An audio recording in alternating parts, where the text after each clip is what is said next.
Hello every one. ഇപ്പോൾ PSC എക്സാമിന് അല്ലെങ്കിൽ ഏതൊരു കോമ്പറ്റേറ്റീവ് എക്സാമിന് പ്രിപ്പയർ ചെയ്യുന്നവരുടെ മുമ്പിലുള്ളൊരു കാര്യമാണ് കൺസിസ്റ്റൻ്റ് ആയിട്ട് പഠിക്കുക അല്ലെങ്കിൽ സിസ്റ്റമാറ്റിക് ആയിട്ട് പഠിക്കുക എന്നുള്ളത്. ഈ കൺസിസ്റ്റൻസി എന്ന് പറയുന്നത് വളരെ പ്രധാനപ്പെട്ട ഒന്നാണ്. അപ്പോൾ നമുക്ക് പലപ്പോഴും ആ ഒരു കാര്യം മെയിൻറ്റെയിൻ ചെയ്യാൻ പറ്റാറില്ല. കാരണം നമ്മുടെ ചുറ്റും കുറേ ഡിസ്ട്രാക്ഷൻസ് ഉണ്ട്, പ്രത്യേകിച്ച് മൊബൈൽ ഫോൺ. അപ്പം നമുക്ക് ആ ലൂപ്പിൽ പെട്ടിട്ട് ഈ ഒരു കൺസിസ്റ്റൻസി മെയിൻറ്റെയിൻ ചെയ്യാൻ പ്രയാസമാണ്. പക്ഷെ നമുക്കത് മെയിൻറ്റെയിൻ ചെയ്തേ പറ്റൂ. അപ്പോൾ എങ്ങനെ നമുക്കിത് മെയിൻറ്റെയിൻ ചെയ്യാം? അതിനാദ്യം വേണ്ടത് നമുക്കൊരു ഗോൾ ഉണ്ടാവുക എന്നുള്ളതാണ്. പക്ഷെ നമുക്ക് കുറേ ലക്ഷ്യങ്ങളുണ്ടെങ്കിലും ഭയങ്കര മടിയായിരിക്കും ചിലപ്പോൾ. അപ്പം നമുക്ക് ഈ മടി മാറ്റി അത് കംപ്ലീറ്റ് ചെയ്യാൻ വേണ്ടിയിട്ട് ചെയ്യാൻ പറ്റുന്ന ഏറ്റവും എളുപ്പം ഒരു വഴിയായിട്ട് എനിക്ക് തോന്നിയിട്ടുള്ളത് ഒരു ലിസ്റ്റ് ഉണ്ടാക്കുക. ഒരു ടു ലിസ്റ്റ് ഒരു പേപ്പറിൽ ഇന്ന് പഠിക്കേണ്ട കാര്യങ്ങൾ മാത്രം ഒന്ന് എഴുതി വയ്ക്കുക. എന്നിട്ടൊരു ടൈമർ ഓൺ ചെയ്ത് വയ്ക്കുക. ഇപ്പോൾ ടൈമർ നമ്മുടെ ഫോണിലുണ്ടാവും, വാച്ചിലൊക്കെ ഉണ്ടാവും. അത് ഓൺ ചെയ്ത് വയ്ക്കുക. എന്നിട്ട് കറക്റ്റ് ഒരു 1 hour എടുക്കുക, അല്ലെങ്കിൽ ഒരു 20-25 minutes എടുത്ത് ആ ടു ലിസ്റ്റിലുള്ള ഓരോ കാര്യങ്ങളും പഠിച്ചു തീർക്കാൻ വേണ്ടിയിട്ട് ശ്രമിക്കുക.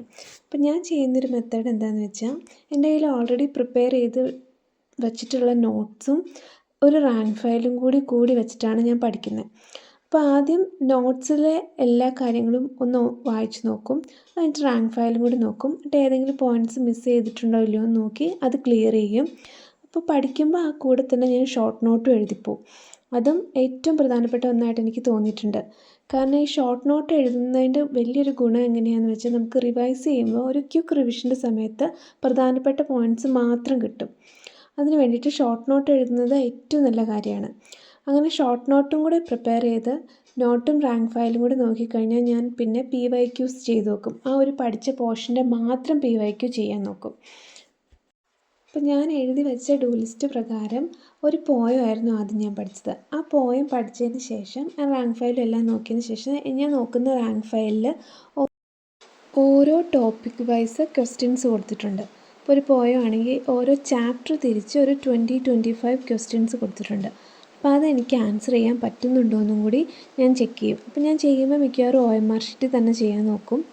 അങ്ങനെയും കൂടി നോക്കിക്കഴിഞ്ഞിട്ട് ആ ഒരു ചാപ്റ്റർ ഞാൻ എൻ്റെ ഡു ലിസ്റ്റിൽ ടിക്ക് ചെയ്തിടും. അപ്പോൾ നമുക്കങ്ങനെ റെഡ് കളറിൽ നമ്മുടെ ഡു ലിസ്റ്റിൽ കഴിഞ്ഞു പോയ പോർഷൻസ് എല്ലാം ടിക്ക് വീണ് കാണുമ്പോൾ ഒരു പ്രത്യേക ഒരു സന്തോഷം വരും, നമ്മളിന്ന് ഇത്രയും ചെയ്തല്ലോ എന്നോർത്ത്. അപ്പോൾ നമ്മൾ ഈ ആദ്യത്തെ ദിവസം തന്നെ ചിലപ്പോൾ ഈ ഡു ലിസ്റ്റിലെല്ലാം നമുക്ക് കംപ്ലീറ്റ് ചെയ്യാൻ പറ്റിയെന്ന് വരില്ല. പക്ഷേ ഒരു 1-2 ദിവസം ഇതിന് വേണ്ടി ട്രൈ ചെയ്യുമ്പോൾ, അപ്പോൾ ഈ ഡു ലിസ്റ്റിൽ നമ്മൾ എഴുതി വെച്ചേക്കണ കാരണം നമ്മളത് തീർക്കാൻ വേണ്ടിയിട്ട് മാക്സിമം ശ്രമിക്കും. അങ്ങനെ ഒരു ദിവസം കുറച്ച് പോർഷൻ തീർക്കാൻ പറ്റിയില്ലെങ്കിലും നെക്സ്റ്റ് ഡേ അടുത്തത് ചെയ്യാൻ വേണ്ടി നോക്കുക. അങ്ങനെ ഒരു 2-3 ദിവസം ഇങ്ങനെ ചെയ്ത് ഈ ഒരു ട്രാക്കിലേക്ക് വീണ് കഴിഞ്ഞാൽ പിന്നെ നേരത്തെ ഈ പറഞ്ഞ ഡിസ്ട്രാക്ഷൻസ് ഒന്നും നമ്മളെ ബാധിക്കില്ല. നമുക്കത് പിന്നെ കണ്ടിന്യൂസ് ആയിട്ട് ചെയ്യാൻ പറ്റും. നമുക്കൊരു കണ്ടിന്യൂറ്റി കിട്ടും.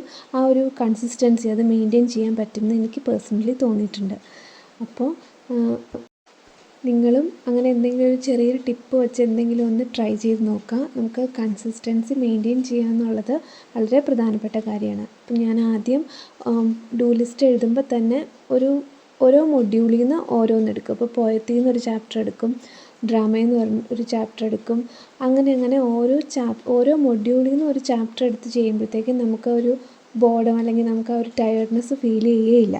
മിക്സ് ചെയ്ത് പഠിക്കുന്ന കാരണം കുറച്ച് ഹിസ്റ്ററി, കുറച്ച് ഇംഗ്ലീഷ്, ഗ്രാമർ അങ്ങനെ എടുത്തിട്ട് നോക്കുകയാണ് ഞാൻ ചെയ്യാറ്. അപ്പോൾ എല്ലാവരും നന്നായിട്ട് ട്രൈ ചെയ്യുക, നന്നായിട്ട് പ്രിപ്പയർ ചെയ്യുക. Thank you.